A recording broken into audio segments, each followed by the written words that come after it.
మా సంఘంలో మేము ఎంత లాభం వచ్చి అంటే పొదుపులపై వడ్డీ కానీ లాభ నష్టాలు తెలిసినది సార్. మెయిన్ పుస్తక నిర్వహణ దగ్గర నుంచి సంఘ సభ్యుల బాధ్యతల దగ్గర నుంచి ప్రతి విషయాన్ని కూడా ఏపీ మాస్ ఇచ్చినటువంటి శిక్షణల ద్వారానే ఈరోజు సాధారణమైన ఒక మహిళ స్వతంత్రంగా సంఘాన్ని నడిపించుకోగలిగే స్థాయికి ఎదిగాయని నా నమ్మకం. పేదరిక నిర్మూలన కాబట్టి ఆ పేదరిక నిర్మూలన తీసుకురావడం అనేది కొద్దిగా ఛాలెంజింగ్గా ఫేస్ చేసుకోవడం జరిగింది. బట్ అయితే 10 సంవత్సరాలు అనుకున్న ఫలితాలు సాధించగలిగాం.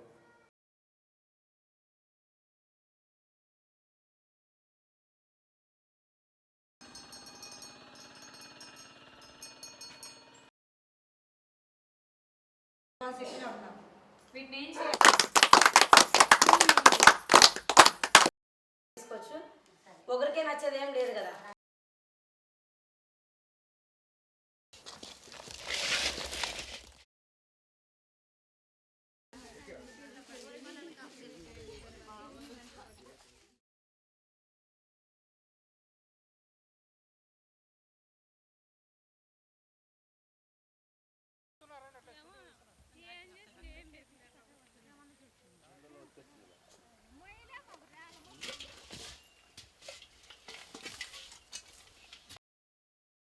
There are a number of agencies which are willing to support the poor, but what the poor lack is credibility and creditworthiness. కొంతమంది 10 మందిలో 8 మంది కానీ 9 మంది కానీ కట్టడం, ఒకళ్ళు లోన్ తీసుకొని వెళ్ళిపోవడం, అట్లాంటి సందర్భాలు కూడా ఎదురైనాయి sir. As any movement grows larger, it may have a quantitative enhancement. Numbers grow, but quality is not always necessarily protected. And that same thing has happened in case of the SHG movement.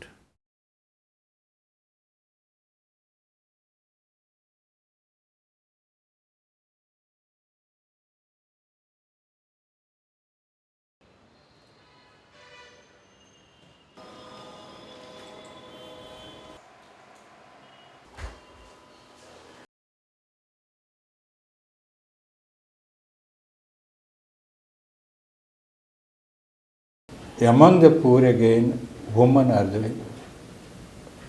more vulnerable. So serving the poor woman is the real service. వాళ్ళ కొరకు పుట్టినటువంటి సంస్థ ఇది. We all felt the need for two things. One was just building capacity of self-help groups and building capacity of those who could build the capacity of self-help groups.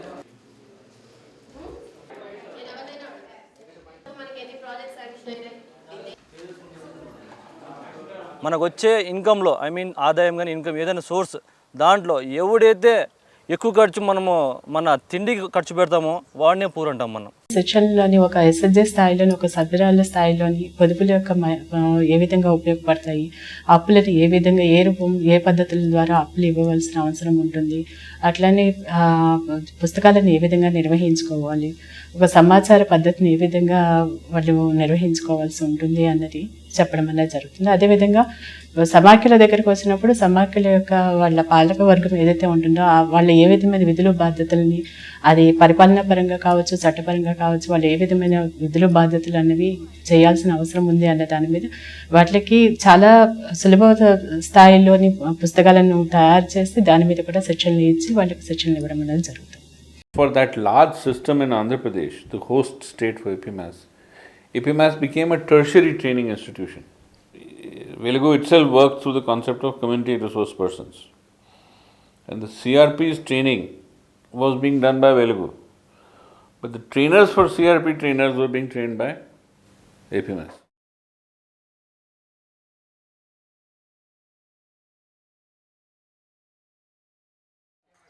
దాంట్లో కూడా సంఘానికే cover అయ్యేటట్టు చేసినారు sir.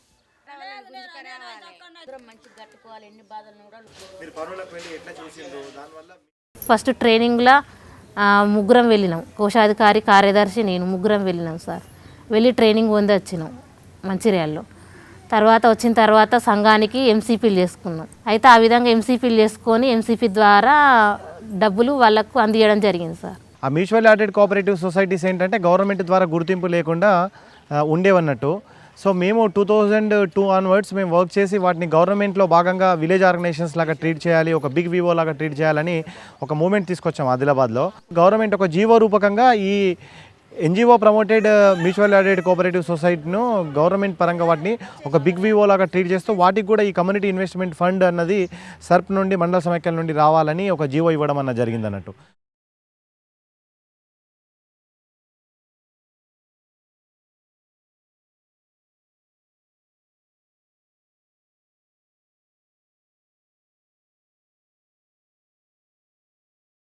ఆ సంఘం ఎలా ఉంది, సంఘాలు సభ్యులు కరెక్ట్గా సమావేశాలు జరుపుతున్నారా, సంఘంలోనే పుస్తకాలు రాయించుకుంటున్నారా, అవసరం మేరకు అప్పులు తీసుకుంటున్నారా, పొదుపులు ప్రతి నెల వేస్తున్నారా, అట్లాంటి దాని మీద గ్రేడింగ్ ఇస్తాను sir. We have tried to complement whatever SERP is achieving by bringing certain kinds of standards and quality into the SHG movement. We also have one of the pioneers who have started this rating of self-help groups, rating of these self-help institutions and federations. So that work also I think will continue to scale up now. ఒక సంఘం సమర్థవంతంగా నడవాలంటే చట్టపరంగా registration చేసుకున్నప్పుడు దానికి సంబంధించినటువంటి లావాదేవీలు ఏవైతున్నాయో అవన్నీ కూడా సంఘానికి సంబంధించిన లావాదేవీలన్నీ చట్టపరంగా వాళ్ళకి తెలియజేయాల్సినటువంటి బాధ్యత పాలకవర్గానిది. కానీ ఇక్కడ పేరుకి పాలక వర్గాలని పెట్టేశారు, కానీ ఎప్పుడు సంఘాలు ఆడిట్ చేయడం కానీ ఈ రిటర్న్స్ ఫైల్ చేయడం కానీ చేయలేదు. దీంట్లో ఇది ముఖ్యమైన సలహాగా వాళ్ళు తీసుకుని ప్రతి సంఘం ఈరోజు ఆడిట్లు నిర్వహించుకుని మహాజనుల సభ జరిగిన వెంటనే ఈ రిటర్న్స్ అన్నీ కూడా ఫైల్ చేస్తున్నారంటే అది ఏపీ మాస్ ద్వారానే జరిగింది అనేది నా నమ్మకం.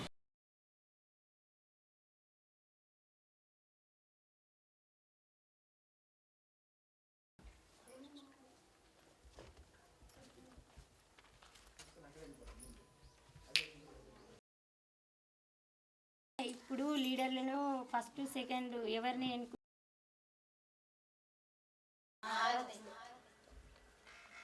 మళ్ళీ సెకండ్ నెంబర్ చూడండి. ఇద్దరు లీడర్లు ఉన్న వాళ్ళే లీడర్లు కదా, వాళ్ళకే తెలుసు మాకేం బాధ్యతలు లేవని పట్టించుకోకపోయేది వారు. ఇప్పుడు అందరికీ ప్రతి 2 సంవత్సరాలకు ఇద్దరం మారినామనుకో, అప్పుడు అందరికి అన్ని విషయాలు తెలుస్తాయి.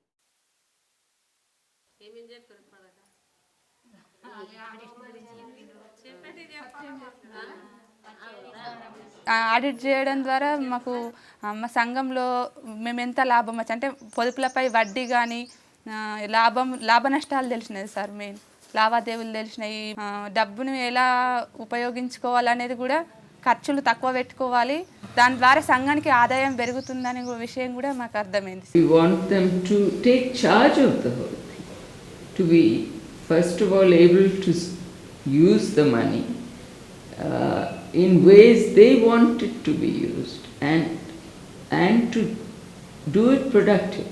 We are piloting the work of how we can promote the concept of self-regulation and self-supervision. How the women and their own institutions can be regulated and supervised by them in terms of annual audit, in terms of annual planning, in terms of annual elections for the rotation of leadership at the self-help group level.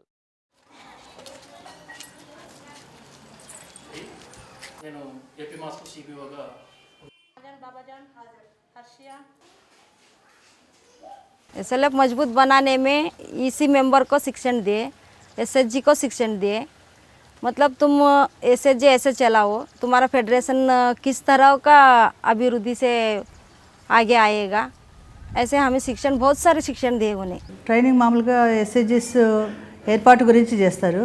EC members ఎట్లా ఉండాలంటే సభ్యులు ఏ రకంగా సమావేశాలు నిర్వహించుకోవాలని చేస్తున్నారు. Book keepers అంటే పుస్తకాల నిర్వహణ ఎట్లా చేసుకోవాలని నేర్పిస్తున్నారు. తర్వాత సమావేశాల్లో ఈ రకంగా నిర్వహించుకోవడం వలన అందరి పార్ట్నర్షిప్ ఉంటుందనేసిన ఉద్దేశంతో చేస్తున్నారు.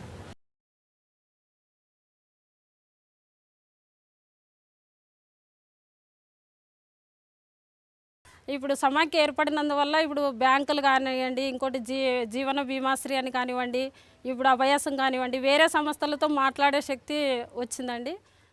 ఎస్హెచ్జిల్ని ఫెడరేషన్ ఫోల్డ్లోకి తేవడం అనేటువంటిది, అట్లాగే టీఎల్ఎఫ్ టౌన్ లెవెల్లో ఫెడరేషన్ ఏర్పాటు చేయడం అనేటువంటి వీళ్ళు ఇక్కడ పొజిషన్ అయ్యి వీళ్ళ స్టాఫ్తో నిరంతరంగా ఈ ట్రైనింగ్స్ ద్వారా అసలుకి ఈ కెపాసిటీ బిల్డింగ్ ఎన్హాన్స్మెంట్ ప్రోగ్రామ్స్ నిరంతరం చేయడం వల్ల ఏంటంటే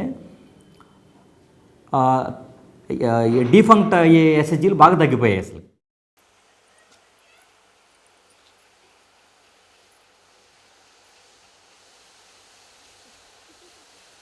ఇక్కడ ఎక్కువ బీద వాళ్ళు ఉన్నారు కాబట్టి వాళ్ళు ఈ కలుషితమైన వాటర్ తాగి వాళ్ళు రోగాల బారిన పడితే వాళ్ళకి ఇంకా ఇబ్బందులు ఎదుర్కొంటారు కాబట్టి ఏపీ మాస్ వాళ్ళు ఇక్కడ వాటర్ ప్లాంట్ పెడితే బాగుంటుంది కదా ఇక్కడ ఏరియాకి అని చెప్పి మాకు వాటర్ ప్లాంట్ మా సమాఖ్యకి, విజయలక్ష్మి సమాఖ్యకి ఒక 12 లీటర్ల క్యాన్ వచ్చి 2 రూపాయలు, 20 లీటర్ల క్యాన్ వచ్చి 4 రూపాయలు, 25 లీటర్ల క్యాన్ వచ్చి 5 రూపాయలు, అట్లా వాటర్ మా సంఘాల వాళ్ళే తీసుకువెళ్తున్నారు. నెలకి వచ్చి 15,000 దాకా ఉంది సార్ ఆదాయం. ఆ 15,000లో మా జీతాలు 4,500 పోను, మళ్ళీ కరెంటు బిల్లు ఒక 1,000 రూపాయలు పోతుంది సార్. చాలా స్ట్రిక్ట్గా మెయింటైన్ చేస్తారు. 1 రూపాయి ఫ్రాడ్ చేయకోకుండా సమాఖ్యలో పుస్తకాలు రాయడం కానీ, ఒక ఓచర్ రాయడం కానీ, ఒక రసీదు రాయడం కానీ, వాళ్ళకి రసీదు చెక్ రూపంలోనే డబ్బులు డ్రా చేసి ఇవ్వడము, మేము సొంతంగా డబ్బులు మాత్రము వాళ్ళ చేతికి ఇవ్వడం లేదు. మాకు ఏదైనా కానీ ఏదైనా అవసరం వచ్చినా కూడా మేము ఏదైనా మీరు ఇంకొకటి ప్రాజెక్ట్ ఇచ్చినా కానీ చేసుకోగలమనే ధైర్యం వచ్చింది సార్ మాకు ఈ వాటర్ ప్లాంట్ వచ్చినప్పటి నుంచి.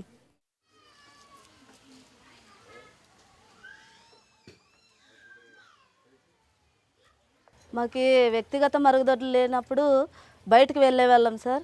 అంటే ఖాళీ స్థలం ఎక్కడైనా ఉంటే తర్వాత చెట్లు చాటుకి వెళ్ళే వాళ్ళము. అట్లా వెళ్ళాలంటే కూడా ముసలి వాళ్ళకి, పిల్లలకి, గర్భవతులకి ప్రాబ్లం ఉండేది. మల విసర్జన వల్ల బయట బహిర్గంగా చేయటం వల్ల తర్వాత వేరే రకంగా వ్యాధులు కూడా వచ్చేటివి. సర్వే చేసినప్పుడు కొంతమంది ఎవరికైతే లెట్రిన్ లేవో వాళ్ళకి లెట్రిన్ కట్టుకోవడానికి ఫస్ట్ వాళ్ళు గుంత తవ్వితే 2,500 రూపాయలు, తర్వాత పూర్తి చేసుకున్న తర్వాత 5,000 రూపాయలు ఇవ్వడం జరిగింది సార్.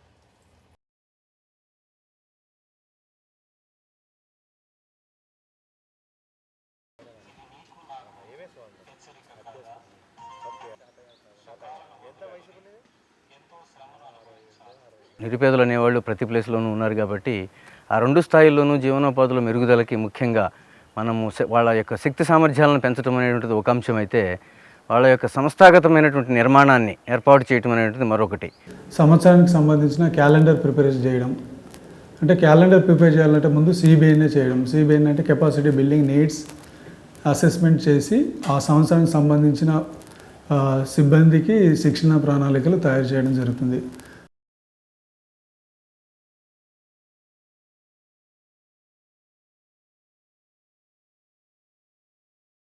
ఆ రోజులల్లో బతుకుడు ఏమి ఇంత ఒక 2 కొర్రలు పెట్టు లేపుతుండే అటు అంతే. మర ఇంకా కైకిలు గంబడి చేసుకుంటా ఆ భూమి దిగట్లా ఏమో ఇంత జొండు ఇంత పత్తి పెట్టుకుంటుండే, అందులోనే దిబాసుకుంటుండే. భూమి మాత్రం చేద్దామంటే మొత్తం రావుతే ఇంట్లో ఏం దిగుబాటు రాకనుపు. మీళ్ళు లాభ పొందాలంటే మీరు మిషన్ తోటి ఇవి చేస్తాయి అవే పోతాయంటే అట్లా జమంచది. మీరు కూలి పని ఇడసబెట్టి దీని ఎంబడి ఉంటే మీ లాభ పొందుతలు ఈ రౌతంతా లేచిపోతుంది, మొత్తం మీ సేలంతా సఫాయి అయిపోతుంది అని అంటే సార్ చెప్పినట్టే ఇన్నమైతే మా భూమి మించిగా అయింది. లాభ పొందుతున్నాం, 2 ఏళ్ళాయే పత్తి పెడుతున్నాం.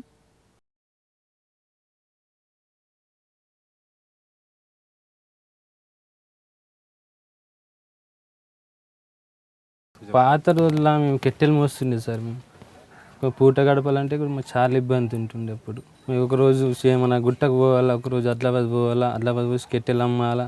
అప్పుడు మనకేమైనా తినేటానికి బియ్యం కానీ నూకలు కానీ అట్లా తీసుకొస్తుండే. వచ్చి మాకు చెప్పింది అన్నట్టు, మా మేట్లు మనకు చెప్తారు ఈ పనికి ఇంత వెళ్తే పాంపంట మీకు ఇంత కూలి వస్తుంది, ఇంత పాంపంట గురించి మరి వీళ్ళు రాళ్ళ కట్ట గురించి వాళ్ళు చెప్పి మనకు మేట్లు కొలత ఇచ్చినాక ఆ ప్రకారం మేము వేస్తున్నాం అన్నట్టు. అయితే ఒక వారానికి 14 దాకా వస్తుంది సార్, 1,400 దాకా మాకు ఇద్దరు కాబట్టి. అయితే అవి 400 మేము ఖర్చు చేస్తే కూడా 1,000 రూపాయలు మేము వెనకేస్తాం. అవి ఏపీ మాస్ డిఎల్ఆర్సీ సెంటర్లో మేము ట్రైనింగ్ వెళ్ళి కొలత ఇంత ఒక్క లేబర్కి ఇంత కొలత ఇస్తే ఇంత డబ్బులు వస్తాయని అక్కడ నేర్పిన దానికి మేము ఇక్కడికి వచ్చి కూలీలకు చెప్పగలం సార్.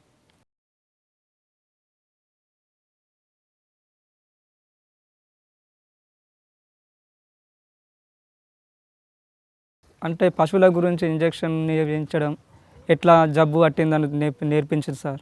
వెటనరీ హాస్పిటల్ అంటే పక్క ఊళ్ళో ఒక్కడే దాగలు ఉంది సార్. చుట్టుపక్కల దగ్గర 10-20 గ్రామాలలో అసలు లేనే లేదు. కడుపు ఉబ్బడం కానీ మేత అరగక సార్, ఆ జ్వరం వచ్చినా కూడా సార్ ఇలా కాల్పుండు లాంటివి కానీ ఈ గోమర్లు అవి లాంటివి కానీ అన్నీ చేయగలుగుతాం సార్. రెగ్యులర్ ఇన్కమ్ అంటే సార్ 2000 దాకా సంపాదించాలి సార్ బయట తిరిగితే. అది పొద్దుటి పూట 10-11 వరకు చేసుకుంటాం సార్. మేము ట్రైనింగ్ చేసుకున్నాం కదా సార్, మాకు ఒక పని దొరికిందన్న నమ్మకం ఉంది సార్.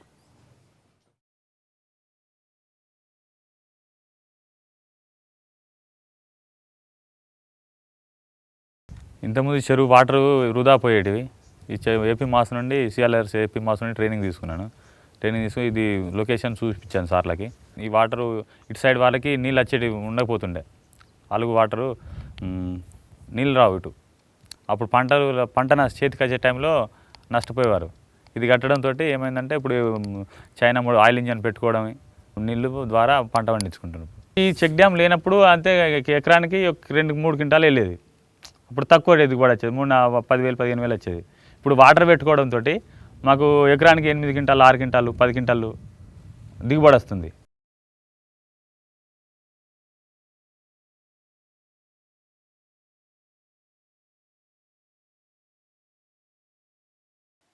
ఆ రోజుల్లో సంపాదన ఏమంత సంపాదన లేదు సార్, ఏదో అట్లా అపోటుకు అట్లా గడుపుకుంటాం. ఇప్పుడు పొలంలో వాటర్ షెడ్ రానిచ్చి ఏదో ఈ చెట్లు పెట్టుకొని కూలి పని చేసుకుంటా అట్లా తింటాను సార్. అదే రోజుకు 100-110 అట్లా ఇస్తారు సార్. అట్లా అదే ఆడ కొలత ప్రకారంగా వస్తుంది సార్.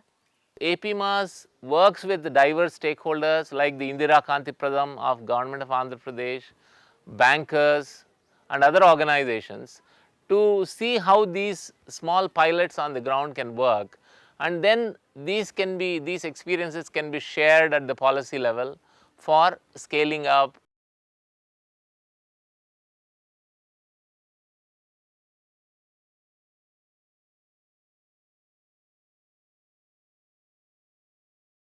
ఈ సమన్వయాన్ని చేకూర్చడం కోసం వివిధ డిపార్ట్మెంట్లతో మేము కలిసి NGO రిలేషన్షిప్స్ అని, అట్లనే వివిధ రంగాల్లో నైపుణ్యత కలిగినటువంటి వ్యక్తులు, సంస్థలు ఎవరైతే ఉంటారో వాళ్ళ ద్వారాగా కూడా మేము అందరినీ కలిపి జోడించి పనిచేయాలనే ఉద్దేశము బాగా ఉంది.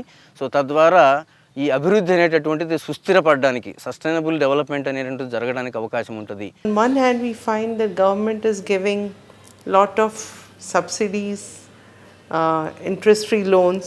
On the other hand, we are talking of self-help. How these two value systems would go together is a challenge.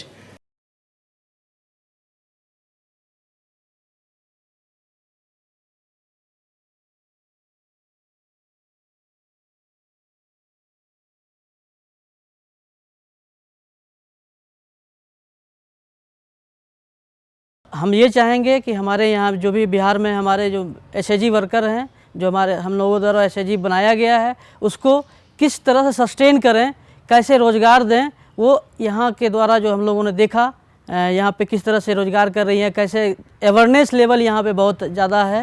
हम ये चाहेंगे कि हमारे बिहार में भी APMAS द्वारा जो टेक्निकल सपोर्ट दिया जा रहा है वो हमारे यहाँ भी मिले।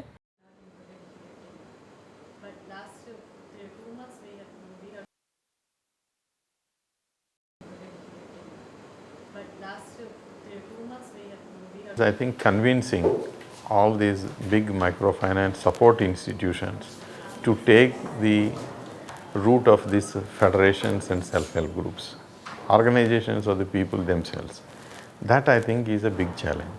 APMAS is part of a network called Enable, which is anchored by us. We are also part of a network called Revitalizing Rain-Fed Agriculture. There is a network on financial literacy called National Alliance for Financial Literacy. So there are a number of networks in which APMAS has a membership, more to influence policy and the practice at the national level.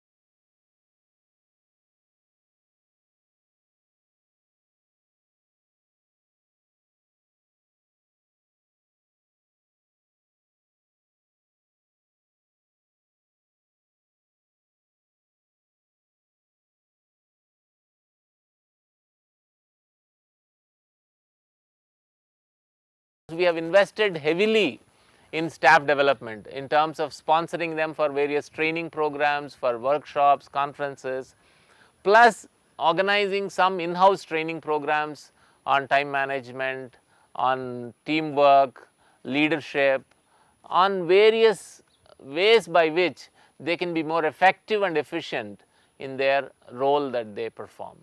ఒక రకంగా ఏ సంస్థలో లేనటువంటి strength ఏంటంటే సగం మంది board members ladies. ఎక్కడ నీకు మీరు వినుండరు ఏ బోర్డులోనూ లేడీస్ ఎంతమంది ఉండటం, అది చాలా గొప్ప విశేషం. అది కాన్షియస్గా అది తేవడం జరిగింది over a period of time.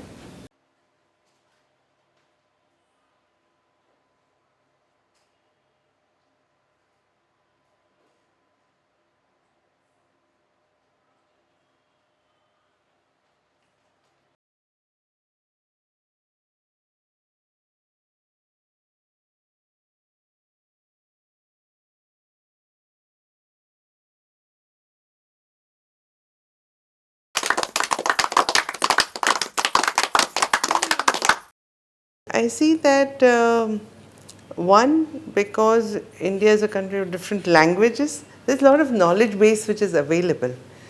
Customizing that knowledge to the local requirement and making it available without losing the essence. I think that transfer of experience, that capturing that knowledge and it's being rebuilt in that context.